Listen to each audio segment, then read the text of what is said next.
খলিফা হযরতে ওমর রাদিয়াল্লাহু তাআলা আনহু, ইসলামের দ্বিতীয় খলিফা হযরতে ওমরে ফারুক রাদিয়াল্লাহু তাআলা আনহু।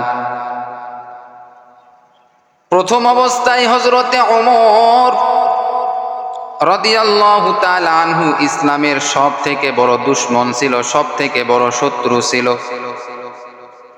হযরতে ওমরের সামনে মায়ার নবী রাহমাতুল লিল আলামিনের কথা বললে ওমরের মাথাটা গরম হয়ে যাইত, ওমরের মেজাজটা গরম। আল্লাহর রাসূলের কথা বললে ওমর সহ্য করতে পারত না, এতটা রাগান্বিত হয়ে যাইত ওমর। আল্লাহ পাক রব্বুল আলামিন হেদায়েত দেওয়ার মালিক, আল্লাহ পাক রব্বুল আলামিন ওমরের অন্তরের মধ্যে হেদায়েতের নূর ঢুকায়া দিল। আল্লাহ তাআলা কাকে কোন সময় হেদায়েত দান করবে এটা একমাত্র আমার আল্লাহ পাক রব্বুল আলামিন ভালো করে জানেন। খলিফাতুল মুসলিমিন হযরতে ওমর রাদিয়াল্লাহু তাআলা আনহু ইসলামের সব থেকে বড় দুশমন ছিল, সব থেকে বড় শত্রু ছিল। কিন্তু ওমরের অন্তরের মধ্যে যখন আল্লাহ হেদায়েতের নূর ঢুকায়া দিল, যে ওমরে ফারুক রাদিয়াল্লাহু তাআলা আনহু আল্লাহর রাসূলের গর্দান নেওয়ার জন্য, আল্লাহর রাসূলকে হত্যা করার জন্য তরবারি নিয়ে রওনা হয়েছে। তরবারি নিয়ে রওনা হযরতে ওমরে ফারুক রাদিয়াল্লাহু তাআলা আনহু। রাস্তার মাঝেই একজন সাহাবীর সঙ্গে মুলাকাত হয়ে গেল। হযরতে ওমরে ফারুক রাদিয়াল্লাহু তাআলা আনহুকে ওই সাহাবী বললেন, ওমর কোথায় তুমি যাইতেছো? ওমরে ফারুক জবাব দেয়, আমি যাইতেছি মুহাম্মাদের গলা নেওয়ার জন্য, গর্দান আমি নেওয়ার জন্য আমি যাইতেছি। আজকে মুহাম্মাদকে আমি হত্যা করব, নাউযুবিল্লাহ। ওমরকে এইবার ওই সাহাবী ডাক দিয়া বলেন, ভাই তুমি যে মুহাম্মাদের গলা নেওয়ার জন্য যাইতেছো, মুহাম্মাদকে তুমি হত্যা করার জন্য যাইতেছো তরবারি নিয়া, মুহাম্মাদকে হত্যা তুমি পরে করতে যাও, আগে তোমার বাড়ির খবরটা তুমি নাও। তোমার বাড়ির কি অবস্থা তুমি আগে খোঁজ খবর নাও। হযরতে ওমরে ফারুক রাদিয়াল্লাহু তাআলা আনহু বললেন, ভাইজান আমার বাড়ির আবার কি অবস্থা? বলে, তোমার বোন এবং তোমার বোনের স্বামী কালিমা পড়ে মুসলমান হয়েছে, আগে তোমার বোন এবং বোনের স্বামীকে তুমি ঠিক করো, এরপরে তুমি মুহাম্মাদকে হত্যা করার জন্য যাও। ওমরের মেজাজটা আরো গরম হয়ে গেল। ওমরে ফারুক রাদিয়াল্লাহু তাআলা আনহু এইবার বোনের বাড়ির দিকে রওনা হয়েছে। আল্লাহর রাসূলের বাড়ির দিকে যাওয়া বাদ দিয়া বোনের বাড়ির দিকে রওনা হয়েছে। কি ব্যাপার? হযরতে ওমরে ফারুক রাদিয়াল্লাহু তাআলা আনহুর মাথা এত গরম, এইবার বোনকে মনে হয় হত্যা করে ফেলবে। যেই মুহাম্মাদকে ওমর দেখতে পারে না, যেই নবীকে ওমর সহ্য করতে পারে না, ওই ওমরের মাথাটা গরম হয়ে গেছে। বোনের বাড়ির দিকে রওনা।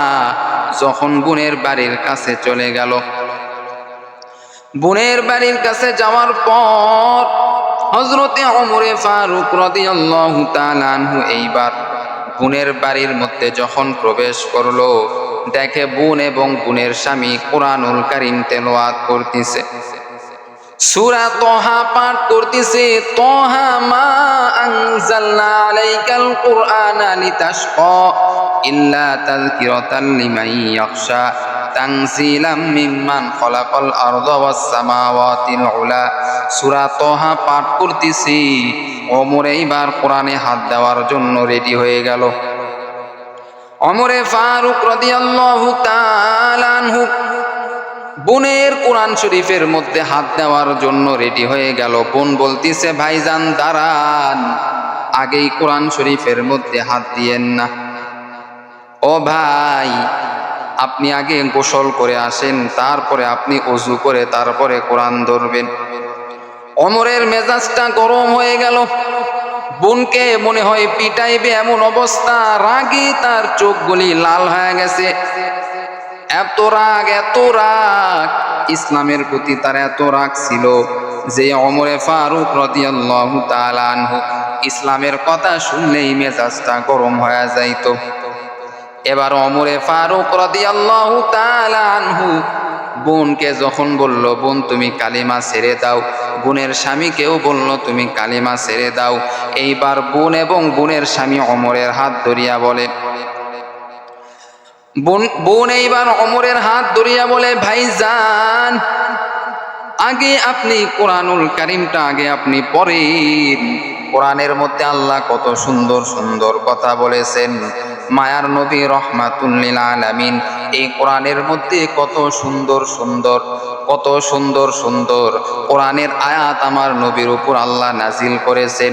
আগে আপনি পড়েন, তারপরে আগে মুহাম্মাদকে আপনি হত্যা করবেন। তারপরে ওমর এইবার যখন কোরআনুল কারীম যখন পড়া শুরু করে দিল, কোরআনুল কারীম পড়তে পড়তে ওমরের অন্তরের মধ্যে ভালোবাসা ঢুকে গেল, ওমরের অন্তরের মধ্যে কোরআনের মহব্বত ঢুকে গেল, ওমরের অন্তরের মধ্যে নবীর ভালোবাসা ঢুকে গেল, ওমরের অন্তরের মধ্যে আল্লাহর মহব্বত ভালোবাসা ঢুকে গেল, ওমরের অন্তরের মধ্যে ইসলামের মহব্বত ভালোবাসা ঢুকে গেল। এই ওমর এইবার বোনকে ডাক দিয়া বলে, বোন রে, ও বোন, আমি মুহাম্মাদের বিরোধিতা এতদিন করেছি, আল্লাহর বিরোধিতা এতদিন আমি করেছি, আমি রসুলের বিরোধিতা আমি এতদিন করেছি, আর এক সেকেন্ডও আমি দেরি করতে পারবো না। আগে আমি সঙ্গে সঙ্গে কালিমা পড়ে মুসলমান হয়ে যাব। কোরআনের ছোঁয়া লাগার কারণে, কোরআনের মহব্বত তার অন্তরের মধ্যে ঢোকার কারণে ওমরের মেজাজ, ওমরের অন্তরটা পরিবর্তন হয়ে গেল। সুবহানাল্লাহ। এবার ওমরে ফারুক রাদিয়াল্লাহু তাআলা আনহু পরের দিন সকালবেলা উঠিয়া তরবারি নিয়ে আল্লাহ রসুলের দরবারে যাইতেছেন। এদিকে মায়ার নবী রহমাতুল লিল আলামিন অনেক সাহাবায়ে কেরামদেরকে নিয়ে কোরআনের কথা বলতেছেন, হাদিসের কথা বলতেছেন, বিভিন্ন ইসলাম সম্পর্কে তাদেরকে বুঝাইতেছেন। সাহাবায়ে কেরামরা লক্ষ্য করে দেখেন ওমরে ফারুক রাদিয়াল্লাহু তাআলা আনহু তরবারি নিয়ে আল্লাহ রসুলের কাছে আসতেছেন, আল্লাহ রসুলের কাছে আসতেছেন। এইবার সাহাবায়ে কেরামরা নবীকে বললেন, ইয়া রাসূলুল্লাহ, ইয়া হাবিবাল্লাহ, ওমরের মেজাজ মনে হয় গরম, আপনাকে হত্যা করার জন্য আসতেছেন। আল্লাহ রসুল সাহাবাই কেরামদেরকে ডাক দিয়া বলেন, ও সাহাবাই কেরামরা, আজকে ওমরের অন্তরটা পরিবর্তন হয়ে গেছে। কালকের ওমর আর আজকে ওমরের মধ্যে অনেক পার্থক্য রয়েছে। আজকে ওমর তরবারি নিয়ে আমাকে হত্যা করার জন্য আসতেছে না, বরং আজকে ওমর তরবারি জমা দিয়ে কালিমা পড়ার জন্য আসতেছে। ইমামুল আউয়ালিনাল আখিরিন বহরে সদকা রহমাতাল লিল আলামিন সাইয়্যিদুল কাউনাইন খতমুল মুরসালিন আখিরা মাতবুদে ফখরুল আউয়ালিন শুধু ওয়াজুদাশ রহমাতাল লিল আলামিন মসজিদে উ শুধু হামারু এ জমিন। ওমর এইবার নবীজির কাছে আসলেন। আসার পরে তরবারি আল্লাহ রসুলের হাতে দিয়া বললেন, ও পয়গম্বর, জীবনে আমি ওমর অনেক ভুল করেছি রে নবী। আমি আপনার সব থেকে বড় দুশমন ছিলাম। ওই কাফেরদের কথা শুনিয়া আমি ওমর আপনাকে হত্যা করার জন্য রেডি হয়েছিলাম। কিন্তু আজকে আমি ওমর আজকে তরবারিটা আপনার কাছে জমা দেওয়ার জন্য চলে আসলাম। ও নবী, আপনি আমার উপর রাগ করিয়েন না রে নবী, আজকে আপনি আমাকে কালিমা পড়িয়া মুসলমান বানায় নেন। সঙ্গে সঙ্গে খলিফাতুল মুসলিমিন হযরতে ওমর রাদিয়াল্লাহু তাআলা আনহু নবীজির কাছে যখন তরবারিটা জমা দিল, মায়ার নবী এইবার সঙ্গে সঙ্গে ওমরকে কালিমা পড়ায়া দিল আর বলল, ওমর, ইসলামের মধ্যে তুমি যে দাখিল হয়েছো, ইসলামের মধ্যে তুমি যে প্রবেশ করেছো রে ওমর, ইসলামের মধ্যে প্রবেশ করার কারণে তোমার ওপর অনেক কিন্তু বিপদ চলে আসবে, বিপদ নেমে আসবে। এবার ওমরে ফারুক রাদিয়াল্লাহু তাআলা আনহু বলেন, ইয়া রাসূলুল্লাহ, ইয়া হাবিবাল্লাহ, যতই বিপদ আসুক না কেন আমি ওই কাফেরদের সঙ্গে মোকাবেলা করার জন্য আমি ওমর প্রস্তুত রয়েছি। আপনাকে যে কথার মাধ্যমে কষ্ট দিবে, বিভিন্নভাবে কষ্ট দিবে, আমি ওমর তাকে ছেড়ে কথা বলবো না, আমি ওমর তার সঙ্গে যুদ্ধ করব। তারপরেও নবী আপনাকে আমি ওমর কোনোদিন কষ্ট পাইতে দিব না। ও নবী, আপনি টেনশন করিয়েন না, আমি ওমর যতদিন জীবিত আছি আপনাকে আমি ওমর কোনোভাবেই কষ্ট দিতে দিব না। যে ওমর ইসলামের সবথেকে বড় দুশমন ছিল, সেই ওমরের অন্তরের মধ্যে আল্লাহ হেদায়েত ঢুকা দিল, ওমরের অন্তরটা আল্লাহ পরিষ্কার করে দিল। ওমরের অন্তরের মধ্যে কোরআনের মহব্বত, নবীর মহব্বত আল্লাহ পাক রব্বুল আলামিন ঢুকা দিলেন। এরে নবীর আশিক উম্মতের দল, কোন বেনামাজি বান্দা অথবা যে কোনো খারাপ মানুষ যদি কোরআনটা ঠিক মতো যদি তেলাওয়াত করা শিখে আর নিয়মিত যদি কোরআন শরীফ পাঠ করে, আল্লাহ তাআলা ওই মানুষের মধ্যেও আল্লাহ তাআলা কোরআনের ভালোবাসা, নবীর ভালোবাসা, আল্লাহর ভালোবাসা ওই ব্যক্তির মধ্যেও আল্লাহ তাআলা ঢুকায়া দিবেন। ওই ব্যক্তির মধ্যেও আল্লাহ কোরআনের মহব্বত ভালোবাসা, নবীর মহব্বত ভালোবাসা ওই ব্যক্তির মধ্যেও আল্লাহ ঢুকায়া দিবেন। যদি ওই ব্যক্তি কোরআনটা শুদ্ধভাবে পড়ার চেষ্টা করে, তাহলে আল্লাহ তাআলা তাকে এমনভাবে আল্লাহ তাআলা তাকে সুস্থতার নিয়ামত দান করবে, ওই বান্দা কোনোদিন কল্পনাও করতে পারবে না। এই ওমরে ফারুক রাদিয়াল্লাহু তাআলা আনহু ইসলাম ধর্ম গ্রহণ করার পর মায়ার নবী রহমাতুল লিল আলামিনকে বলেন, ইয়া রাসূলুল্লাহ, ইয়া হাবিবাল্লাহ, আপনারও তো এখনো গোপনে গোপনে গোপনে আপনি ইসলাম প্রচার করেন। আমি ওমর ভালো করে জানি আপনি গোপনে গোপনে নামাজ আদায় করেন, আমি ওমর ভালো করে জানি। তবে ও নবী, এখন আর গোপনে গোপনে ইসলামের কোনো কাজ হবে না, এখন আর গোপনে গোপনে নামাজ হবে না, এখন আর গোপনে গোপনে কোরআন তেলাওয়াত হবে না, গোপনে গোপনে দ্বীনের দাওয়াত হবে না। বরং আমি ওমর বলে দিলাম, আজকে থেকে প্রকাশ্যভাবে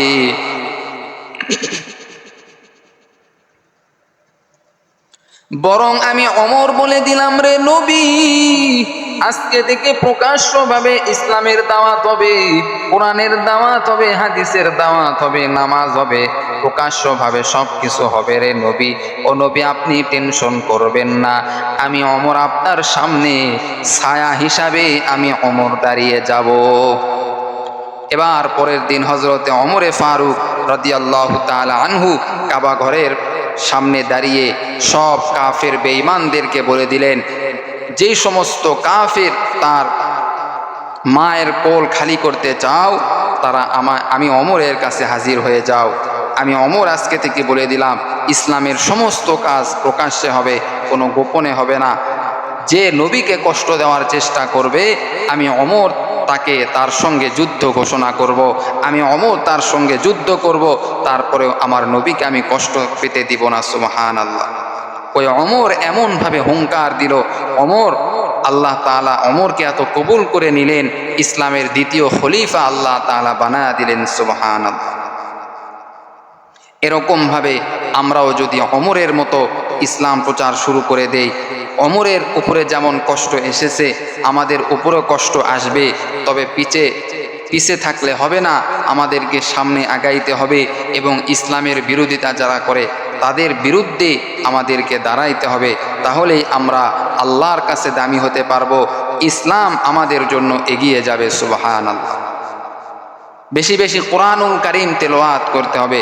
যে ওমর ইসলামের মধ্যে এসেছে একমাত্র কোরআন শরীফ বেশি বেশি পাঠ করার কারণে ওমরের অন্তরের মধ্যে ইসলামের মহব্বত ভালোবাসা চলে এসেছে।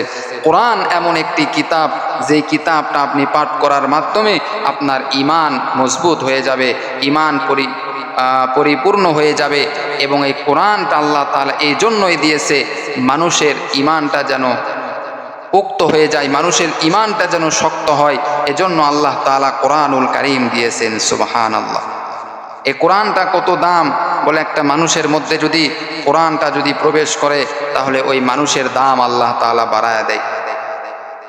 এই কোরআনের কত দাম, বলে এই কোরআনটা যদি যে কাঠের উপরে রাখা হবে ওই কাঠের দাম আল্লাহ তাআলা বাড়ায় দেয়। এই কোরআনটা যে কাপড় দিয়ে ঢাকা হবে ওই কাপড়ের দাম আল্লাহ বাড়ায় দেয়। আল্লাহর কাছে এত দামি, বলে এই কোরআনের কারণেই মানুষের সম্মান বৃদ্ধি পায়। যারা কোরআনের হাফেজ হবে আল্লাহ তাআলা তাদেরকে দুনিয়াতেও শান্তি দিবে, পরকালেও শান্তি দিবে। তাদের পিতামাতাকে আল্লাহ তাআলা জান্নাতুল ফেরদাউস দান করবে, সুবহানাল্লাহ। এজন্য নিজেরা কোরআন শরীফ শিখব, পরিবার সকলকে কোরআন শরীফ শিখানোর চেষ্টা করব। সন্তান যদি থাকে হাফেজ বানানোর চেষ্টা করব, আলেম বানানোর চেষ্টা করব। ইনশাল্লাহ দুনিয়াতেও আপনি শান্তিতে থাকবেন, পরকালেও আল্লাহ আপনাকে শান্তির মধ্যে রাখবে। আল্লাহ আমাদের সকলকে এই কথাগুলি বুঝে আমল করার তৌফিক দান করুক। সকলেই বলি আমিন।